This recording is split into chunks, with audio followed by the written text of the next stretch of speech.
Hello, my name is Luis Herrera P, and I'm going to talk about the theme 27.3 of the economics textbook, which is international factors and that contribute to economic development. This exposition is a continuation of the one made by Efrain Herrera previously, so let's begin. Okay, first we're going to talk about the role of the WTO. You may be guessing, what is the WTO? Well, the WTO is named as the World Trade Organization, and it was created back then in the 1947 after World War II.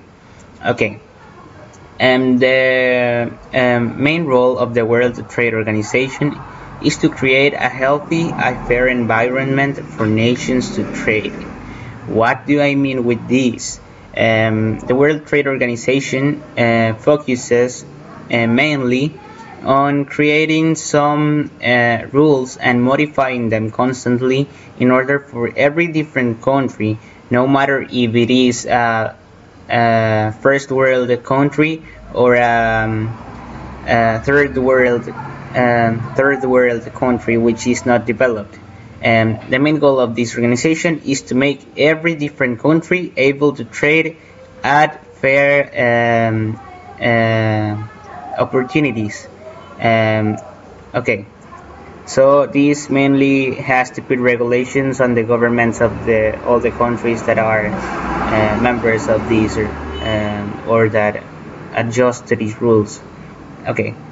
And the World Trade Organization also creates and embodies the legal ground rules for global trade among member nations, and thus offers a system for international commerce. Okay. The goals of the World Trade Organization. The first, and probably one of the most important ones as goals for the World Trade Organization, is to encourage low-developed countries to trade. If a low-developed country wants to enter the global market, then you may be thinking that it will be impossible, because in the global market there is also huge nations such as the United States that are competing and offering even more greatest bundles for everyone. Okay. So the World Trade Organization role is here to implement restrictions to the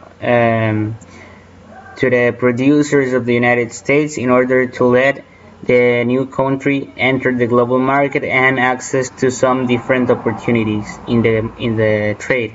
Okay, some of the measures that the World Trade Organization can take.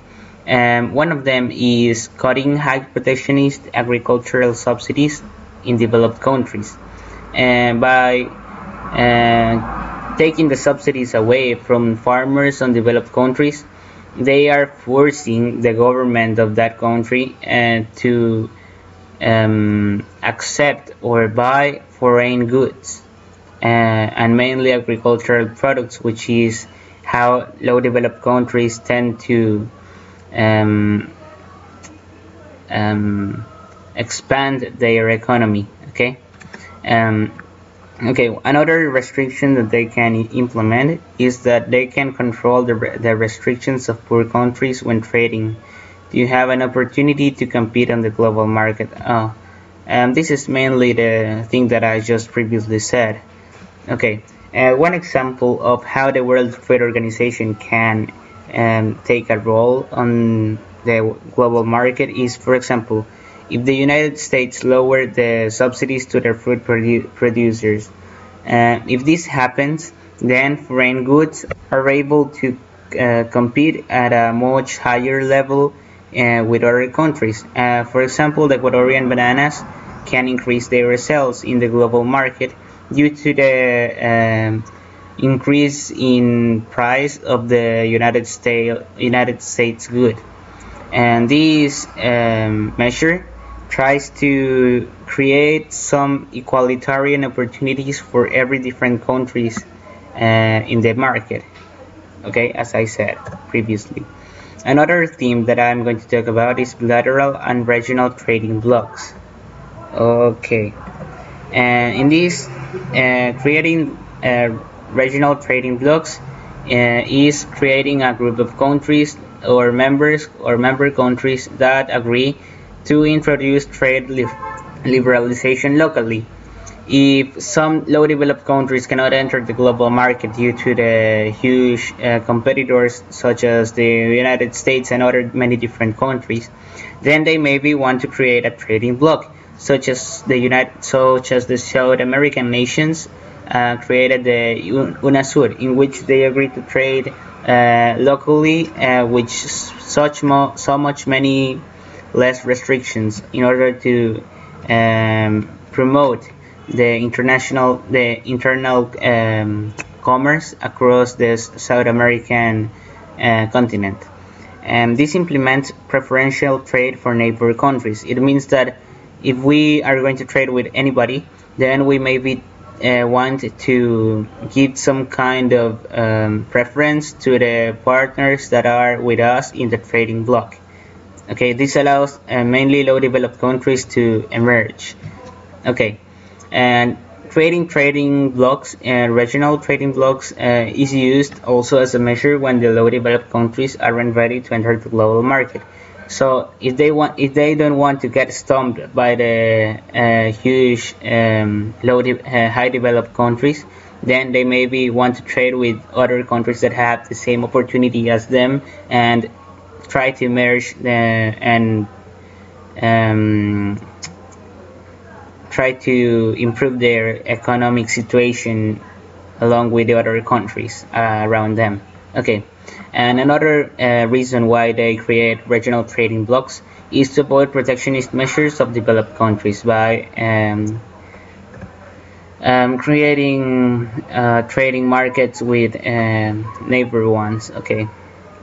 And one example of this is the UNASUR, who created a trading bloc including Latin American countries. The effect of this creation of a trading bloc introduced fair trade between many different countries that are members of the UNASUR. And this also helped to boost up the economies of our countries and promote the commercialization across them. We can also experience trade liberalization, but not at a global level, but rather at a much controlled level, we can say. Okay. Diversification is another theme of the textbook in the economics book. Okay.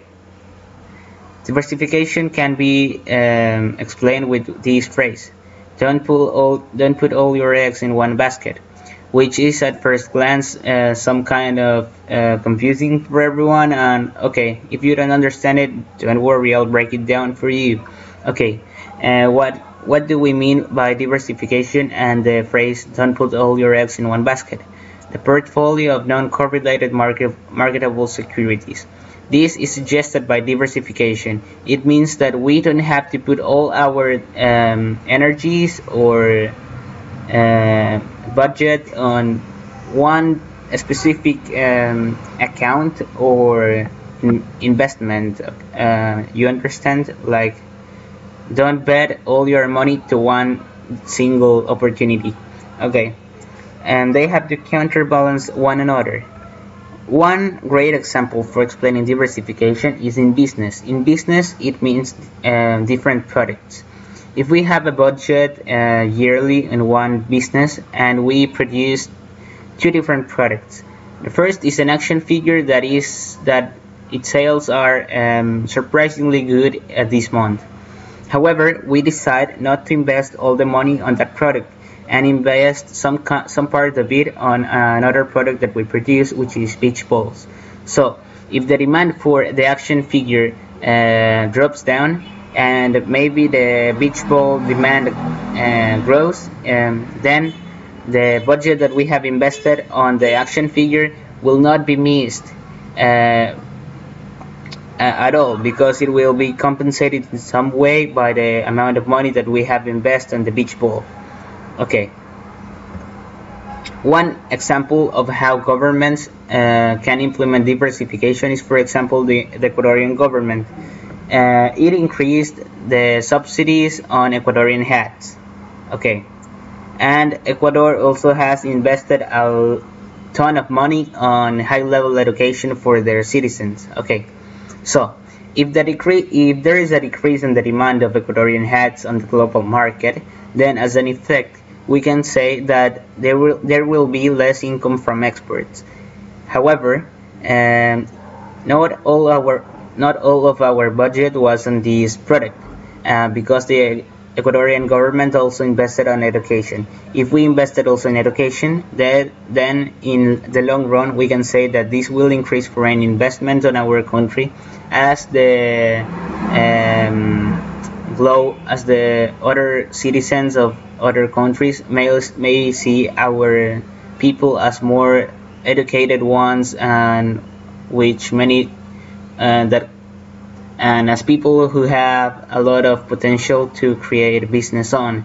Okay, education also promises higher income for everyone who has accomplished it, and by obtaining a higher income, we can also say that therefore we are going to have better living standards. And these are mainly the primary goals of every low developed country to achieve. Thank you. Enjoy and have a wonderful day.